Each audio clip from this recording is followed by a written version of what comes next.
Ele. Nós começamos a falar hoje de manhã. Quando pedi essa música, primeiro porque eu gosto muito dela. Segundo, porque eu pensava que hoje eu ia falar sobre a experiência do homem na fornalha. Porque estava na programação pregar hoje em Daniel, capítulo 3. Eu pregaria Daniel capítulo 1 de manhã, capítulo 3 de noite. E de noite é aquela experiência que os amigos de Daniel são jogados na fornalha para serem queimados. Mas o sermão da manhã estava tão bom e eu não quis correr, eu deixei para concluir agora à noite. Então, domingo que vem, vamos cantar de novo essa música, né? Não sei nem qual é a banda do próximo domingo. Vamos cantar de novo, de manhã e de noite, essa música, porque tem tudo a ver com o que nós vamos estudar semana que vem. Hoje nós estamos vendo aquela experiência que o rei Nabucodonosor teve sonhos perturbadores. Algumas pessoas têm sonhos perturbadores.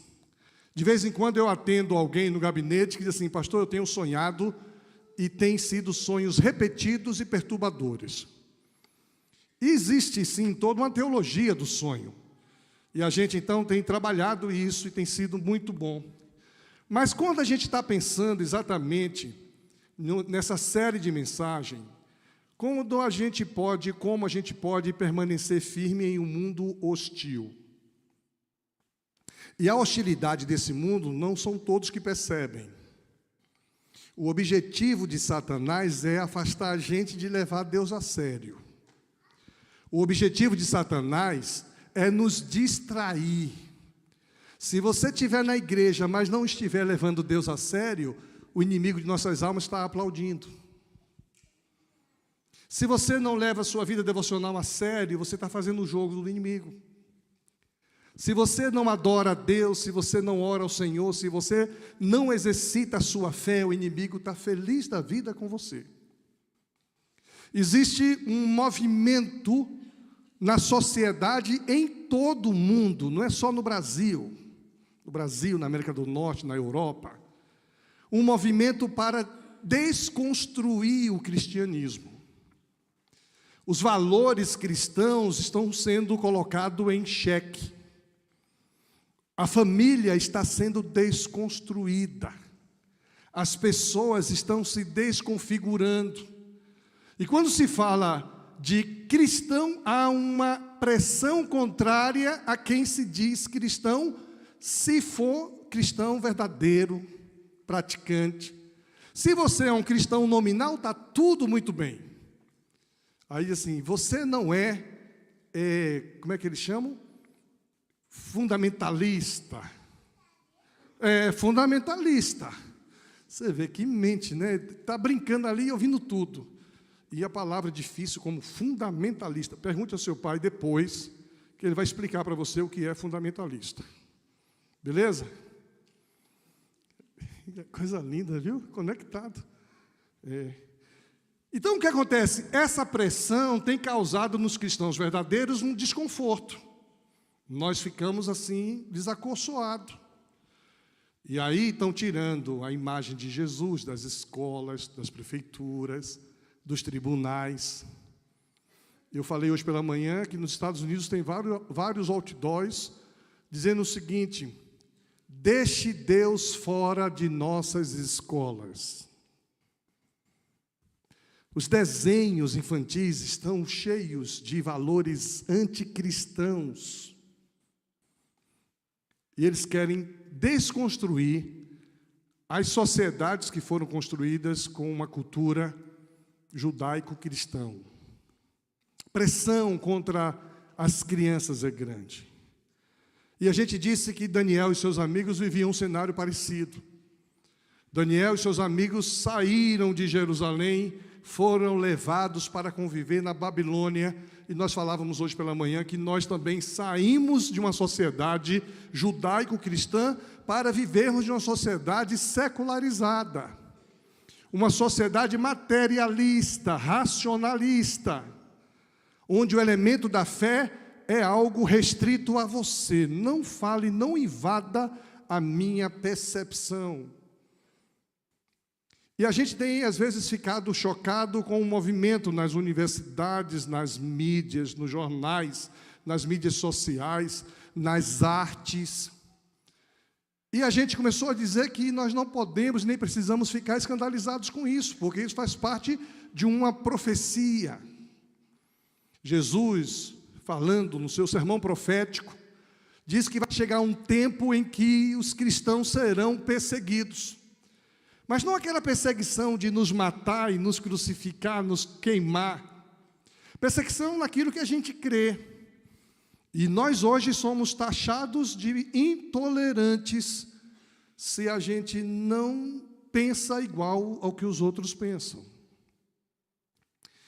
Então, essa série de mensagens é para nos desafiar a permanecermos firmes em um mundo hostil.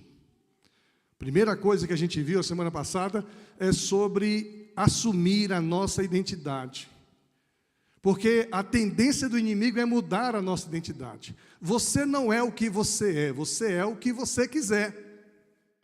Mais do que isso, você é aquilo que o povo diz que você é.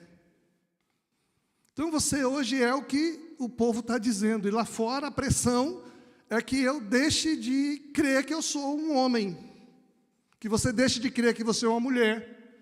Que você pode ser o que você quiser. E isso causa nas pessoas muita tristeza, porque tem uma crise existencial estabelecida. Então a gente viu, domingo passado, que a gente precisa assumir aquilo que nós somos. Hoje pela manhã, começamos a falar exatamente de alguns recursos que precisam ser acessados. Nós não estamos sós nesse mundo, Deus está conosco.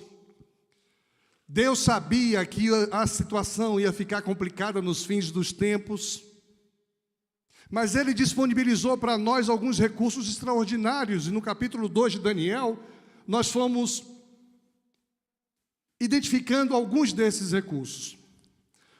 Daniel começa falando de que Nabucodonosor tinha sonhos perturbadores.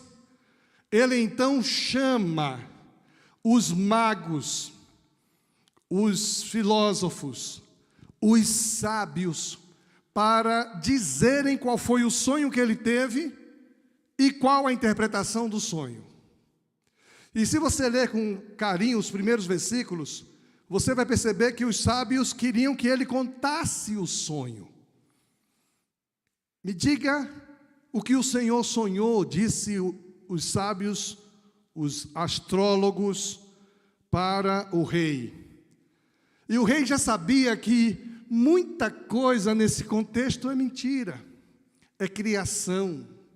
Aí disse o seguinte: não, eu não vou dizer o que eu sonhei. Se vocês têm algum poder, revelem o que eu sonhei e me dê a interpretação. Aí eles disseram: mas isso é impossível. Nenhum Deus pode fazer isso, ninguém pode fazer isso. Até mesmo porque os deuses não habitam no homem, não está entre nós. Mas ali tinha um rapaz chamado Daniel. Daniel era servo do Deus vivo. E o rei então fica nervoso e manda matar todos os sábios, os astrólogos, os filósofos.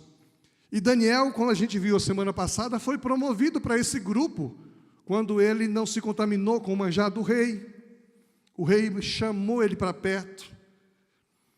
E de repente vem a ordem de matar todos os sábios, os feiticeiros da tribo do rei lá. E quando Daniel sabe disso, pergunta: mas por que isso? É porque o rei teve um sonho e ele queria que alguém dissesse o sonho e a interpretação.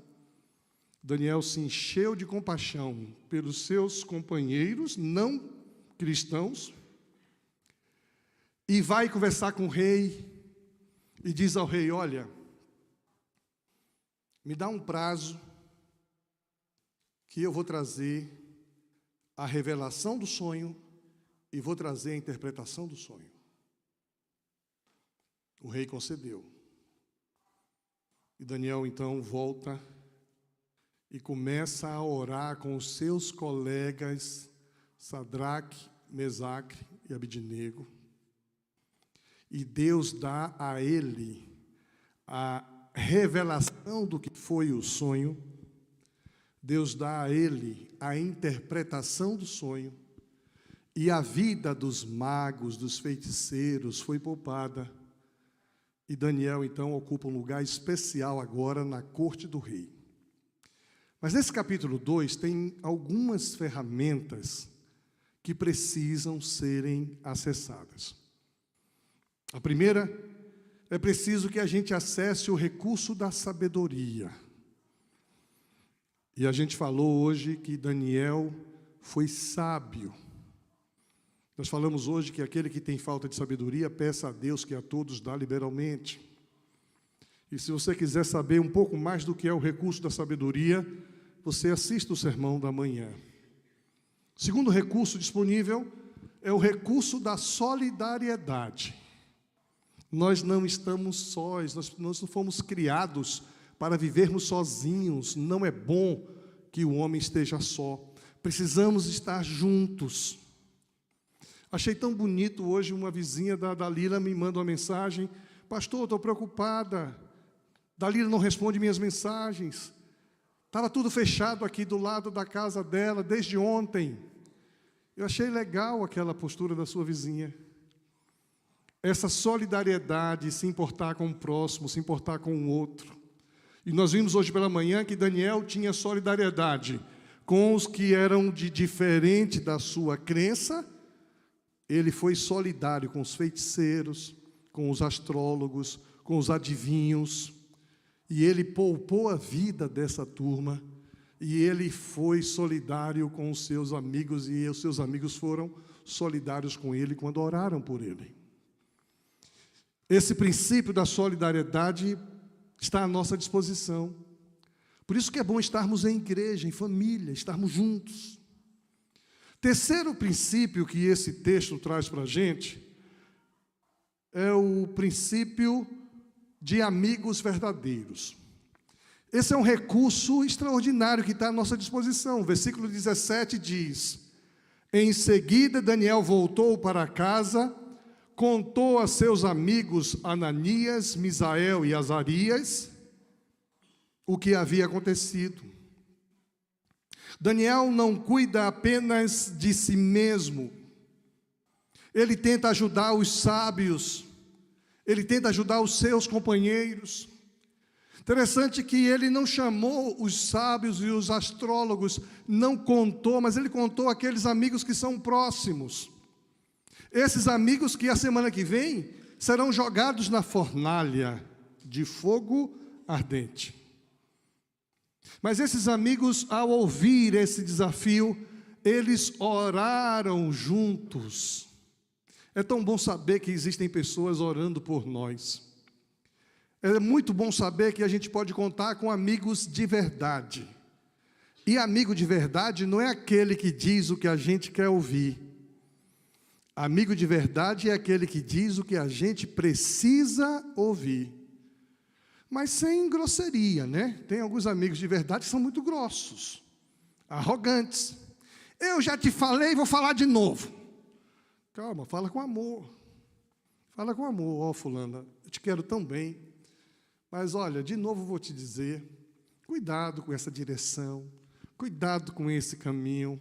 Isso vai dar zebra, vai ser difícil. Nós precisamos contar com amigos de verdade e a gente tem que ter discernimento para saber quem de fato são nossos amigos.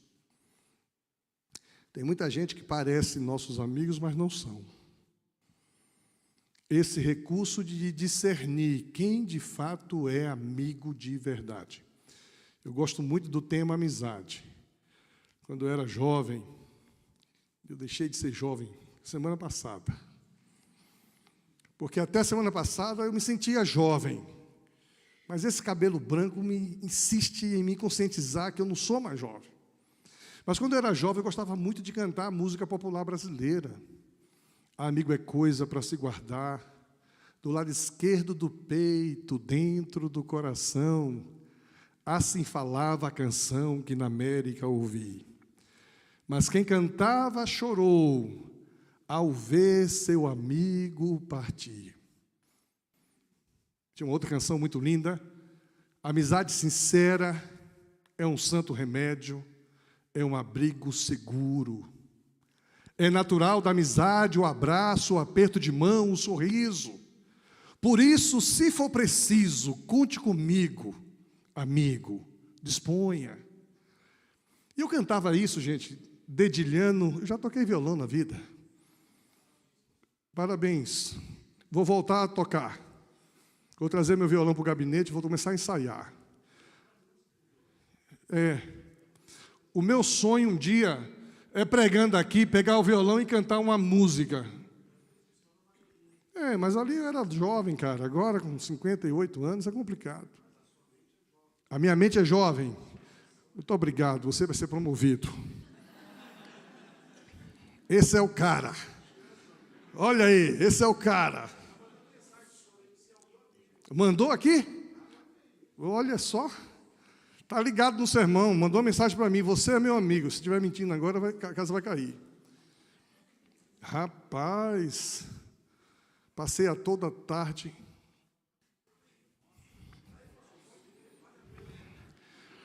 Oi, meu pastor, obrigado pela nossa amizade. Te amo, meu amigo.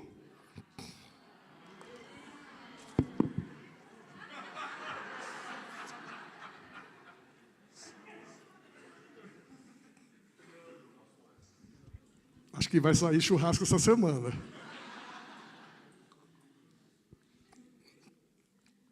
Os recursos que estão à nossa disposição,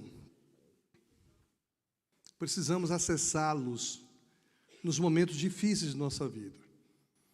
Primeiro recurso, buscar em Deus sabedoria.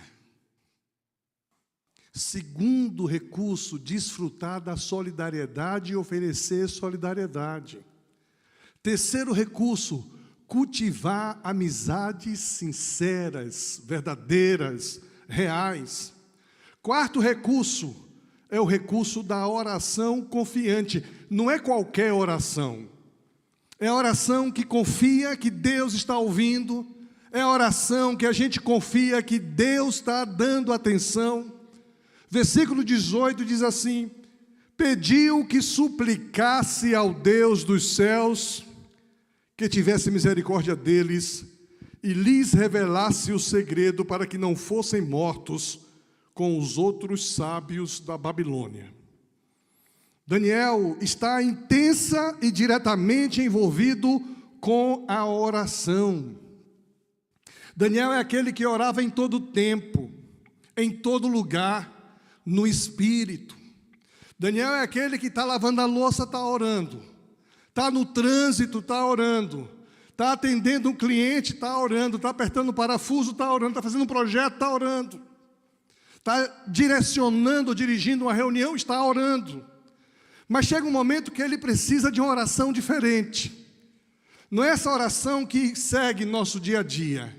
É uma oração que envolve súplica. Uma oração insistente. Uma oração pontual.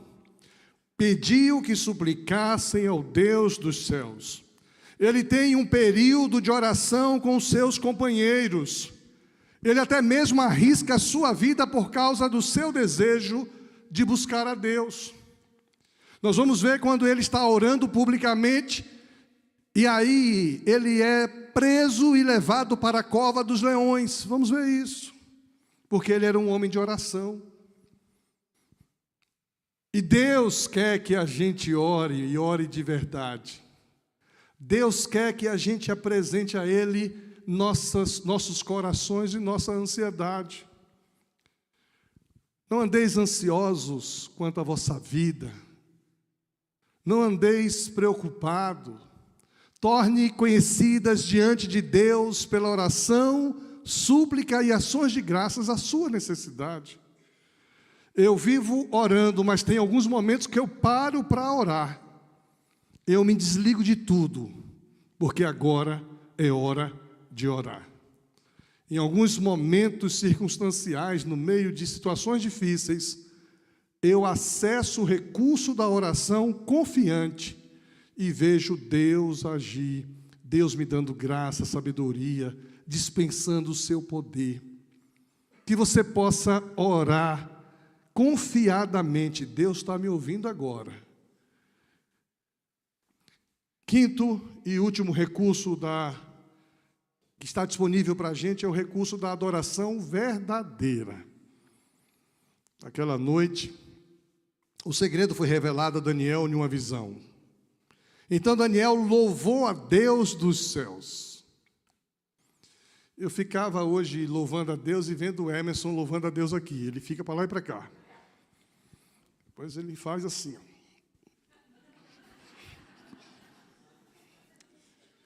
Agora, quando não é a banda dele que está atacando, como é que ele faz isso ali? Você faz a mesma coisa? Domingo que vem eu vou olhar. O louvor verdadeiro é aquele que a gente faz. Ele só não faz aquilo porque não tem espaço. Você está no primeiro banco comigo. Aí eu vou constranger você, né? Vou interromper a sua adoração verdadeira. Naquela noite, Daniel teve a revelação de Deus e louvou a Deus e louvou ao Deus do céu. Os sábios adoravam vários deuses. E os deuses da terra. Os deuses que eles colocavam muitas vezes em um altar, feitos de madeira, feitos de barro, eram deuses que eles veneravam, adoravam. Por isso que o texto diz que Daniel orou e louvou ao Deus dos céus. Ele não se esquece de expressar sua gratidão. Ele louva a Deus. Daniel não se vangloria, mas se considera uma ferramenta nas mãos de Deus. Deus me deu a revelação, louvado seja Deus. Agora eu vou chegar diante do rei. Eu vou dizer ao rei o que foi que ele sonhou. Eu vou dizer ao rei o que significa aquele sonho. E eu falava hoje pela manhã que o livro de Daniel é um livro apocalíptico. Daniel se torna um homem de Deus dentro do palácio do rei. Por causa dos recursos disponíveis, sua vida de oração e de sua determinação e de não se comprometer com as coisas desse mundo, mas de permanecer fiel à vontade de Deus, este comprometimento lhe permitiu ter experiências magníficas com Deus. O versículo 29, eu acho que não está aí, viu? Que essa era uma parte que eu só ia mencionar se desse tempo. Como deu tempo? Aliás, não deu tempo mais não. Fechando aqui rapidinho, 29. O Senhor estava deitado na sua cama e começou a pensar a respeito do futuro. Daniel falando do que foi que perturbou Nabucodonosor. E aquele que explica mistérios, tornou o Senhor, mostrou ao Senhor o que vai acontecer. O sonho de Nabucodonosor é sobre o futuro. O futuro de muita gente assusta. O futuro de muita gente causa medo, perturbação. Dos versículos 31 ao versículo 35, Daniel fala para o rei como foi o sonho. O Senhor teve uma visão na qual viu uma estátua enorme de pé, bem na sua frente. A estátua era brilhante, mas metia medo. A cabeça era de ouro puro, o peito e os braços eram de prata, a barriga, os quadris eram de bronze, as pernas eram de ferro, e os pés eram metade de ferro e metade de barro. Enquanto o Senhor estava olhando, uma pedra se soltou de uma montanha, sem que ninguém tivesse empurrado. A pedra caiu em cima dos pés da estátua e o despedaçou. Imediatamente, o ferro, o barro, o bronze, a prata e o ouro viraram pó.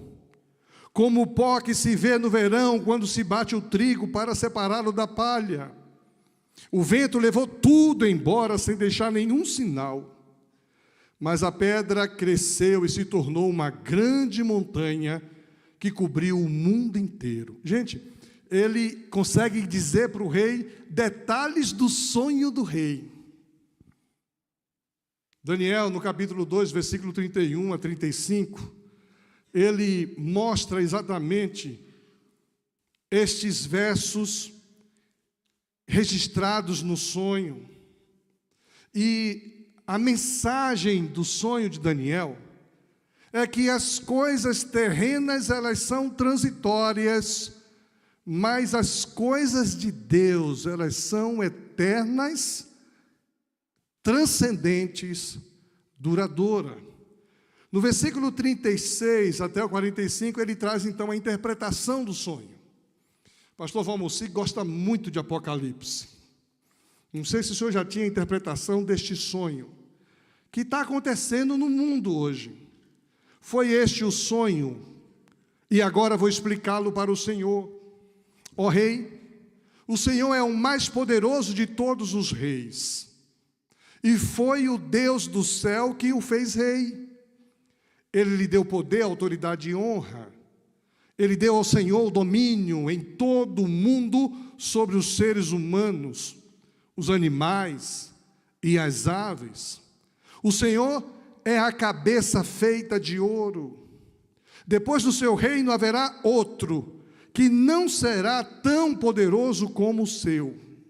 E depois desse reino haverá ainda outro, um reino de bronze, que dominará o mundo inteiro. Depois virá um quarto reino, e este será forte como ferro, que quebra e despedaça tudo. E assim como o ferro quebra tudo, esse reino destruirá completamente todos os outros reinos do mundo. Na estátua que o Senhor viu, os pés e os dedos dos pés eram metade de ferro e metade de barro. Isso quer dizer que esse reino será dividido, mas terá alguma coisa na força do ferro. Pois como o Senhor viu, o ferro estava misturado com barro. Os dedos dos pés eram metade ferro e metade de barro. Isso quer dizer que o reino, por um lado, será forte, mas por outro será fraco. O Senhor, ó rei, viu que o ferro estava misturado com barro, e isso quer dizer que os reis procurarão unir os seus reinos por meio de casamentos. E a gente viu na história da formação dos reinados na Europa, os casamentos entre famílias reais da Espanha com a França, para fortalecer reinos. Mas como o ferro e o bronze se unem, assim também esses reinos não ficarão unidos. No tempo desses reis, o Deus do céu fará aparecer um reino que nunca será destruído, nem será conquistado por outro reino. Pelo contrário, esse reino acabará com todos os outros e durará para sempre. É isso que quer dizer a pedra que o rei viu soltar-se da montanha sem que ninguém tivesse empurrado, e que despedaçou a estátua feita de ferro, bronze, prata, barro e ouro. O grande Deus está revelando ao Senhor o que vai acontecer no futuro. Foi este o sonho que o Senhor teve, e esta é a explicação certa. Agora, o que tem a ver isso com a gente? Por que o pastor está perdendo tempo lendo tudo isso que a gente podia ler em casa? Tem tudo a ver com a geopolítica que a gente vive hoje. Tem tudo a ver com o que está acontecendo. Esse negócio começou com Nabucodonosor, 4 mil anos atrás. E esse negócio vai terminar com o reino de Deus sobre toda a terra. Os movimentos dos governos, os movimentos das ideologias, os movimentos secularizados sofrerão uma ação de Deus. O sonho descreve a história mundial desde os tempos da Babilônia até o fim do mundo. A imagem constituindo constituída de metais diferentes, representa os reinos e os impérios terrestres. Ouro, Babilônia, 606 a 539 a.C. Prata, Medo-Persa, 539 a 331 a.C. Bronze, a Grécia. Ferro, Roma. Ferro e barro, impérios europeus e ocidentais até 476 a.C. Alguns povos citados no texto não existem mais, outros sofreram mudança de nome. Os alamanos representam hoje a Alemanha, os anglo-saxões a Grã-Bretanha, os bulgúrios a Suíça, os francos a França, Hérulos foram destruídos, os lombardos a Itália, astrogodos destruídos, Selvos, Portugal, vândalos destruídos, visigodos, Espanha. A última parte do sonho que lida com a pedra é descrita com grandes detalhes. Essa declaração é extraordinária. Demonstra que o reino dividido não é mais o império mundial. Ele ainda possui um pouco de dureza de ferro em algumas extensões. Roma continua a viver nas nações subsequentes. Todas estas tentativas para unificar nações têm falhado. A última tentativa nós acompanhamos, que foi a criação da União Europeia. Pessoas da nossa geração viram quando a União Europeia se uniu, e agora a gente começa a ver essa desconstrução. A Inglaterra deixa a União Europeia. Estamos acompanhando a união do Mercosul, dos BRICS, mas nada disso consegue consolidar. Por quê? Porque estamos caminhando para o momento em que o reino de Deus vai chegar. E quando o reino de Deus chegar, só aqueles que têm intimidade com Deus vão sobreviver eternamente. O clímax dessa profecia é a pedra. No Velho Testamento, a pedra é uma figura para representar Jesus. Tu és Petrus, sobre esta pedra edificarei a minha igreja. Tu és pedrinha, Pedro, mas sobre esta pedra angular, a pedra fundamental, edificarei a minha igreja. Nosso destino depende de como nós nos relacionamos com a pedra angular, que é Jesus. Ele retornará em breve. Jesus vai voltar. A Bíblia diz que ninguém sabe a hora, nem o dia. Nós estamos planejando amanhã, semana que vem. Pode ser que a viagem missionária não aconteça para lá, porque Jesus vai voltar. E quando Jesus voltar, vai levar a sua igreja com ele. Tem um filme muito interessante chamado Deixados para Trás. Eu só não gosto do filme porque naquele filme o pastor fica. Você dá risada, é? O pastor que devia subir primeiro, fica. E tem gente na igreja aqui cantando, um vai e outro fica. É interessante, a roupa fica. Cadê quem estava aqui? Quando o marido é crente, o marido vai, a mulher fica com a roupa. Quando a mulher é crente, ela vai e o marido fica com a roupa. Tem a criança andando de mãos dadas com o pai. A criança vai e ele fica com a roupa. A igreja reunida em adoração, alguns vão, outros não. E lá o pastor fica. Ah, mas é o pastor auxiliar que fica. Você não faz ideia. Gente, isso é complicado. Eu estava pregando na Bahia, centenário de uma igreja, falei esse negócio, contei essa história do filme. Aí eu falei, mas eu vou. Aí falei o nome do pastor titular vai. Falei o nome do presidente da convenção, fulano vai.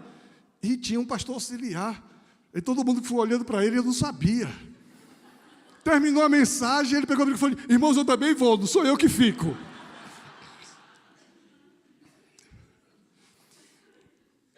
A gente dá risada, mas isso é muito sério. Quem não tem Jesus como Senhor e Salvador da sua vida, pode ficar. Isso não é para amedrontar ninguém. A Bíblia diz isso. Nós não compreendemos plenamente a história mundial.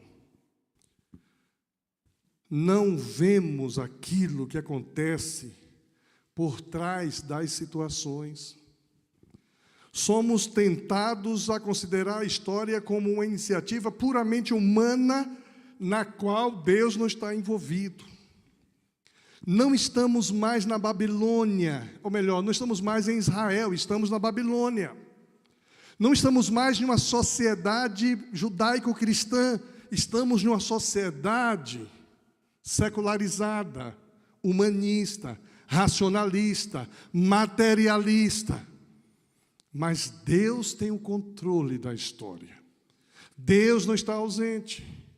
A história tem um alvo e está se movendo em direção à segunda vinda de Jesus. O momento em que Jesus vai estabelecer o seu reino. Deus está envolvido na história humana. Embora os humanos tomem suas decisões livremente, Deus ainda segue os seus planos. Deus tem o controle da história. Porque Deus é o Senhor da história, entreguemos nossas vidas a Deus. Minha vida está em tuas mãos, Senhor. Confiemos nele, olhemos para ele, crendo em um futuro maravilhoso. Precisamos conhecer e acessar os recursos que estão disponíveis para nós hoje, pedindo a Deus sabedoria, vivendo em comunidade, desfrutando da solidariedade, acessando o recurso dos verdadeiros amigos, acessando o recurso da oração confiante e exercendo uma adoração verdadeira. A pergunta que eu faço para você, nossas crianças já estão subindo, já estão chegando. Você tem falta de sabedoria? Peça a Deus que Deus dá sabedoria a todos que admitirem que tem falta de sabedoria. Você tem vivido sozinho, isolado? Se esforce para viver com amigos, com solidariedade, amigos verdadeiros que você pode ouvir, que você possa desenvolver uma oração confiante, crendo que Deus ouve a sua oração, que Deus revela sonhos, que Deus dá a interpretação dos sonhos, que Deus dá autoridade para você chegar diante de um absoluto soberano e dizer: o sonho que o Senhor teve foi esse. Mas, acima de tudo, louve a Deus. Está sofrendo? Louve. Está chorando? Louve. Está ameaçado? Louve. Está alegre? Louve. Louvai ao Senhor todos os habitantes da terra.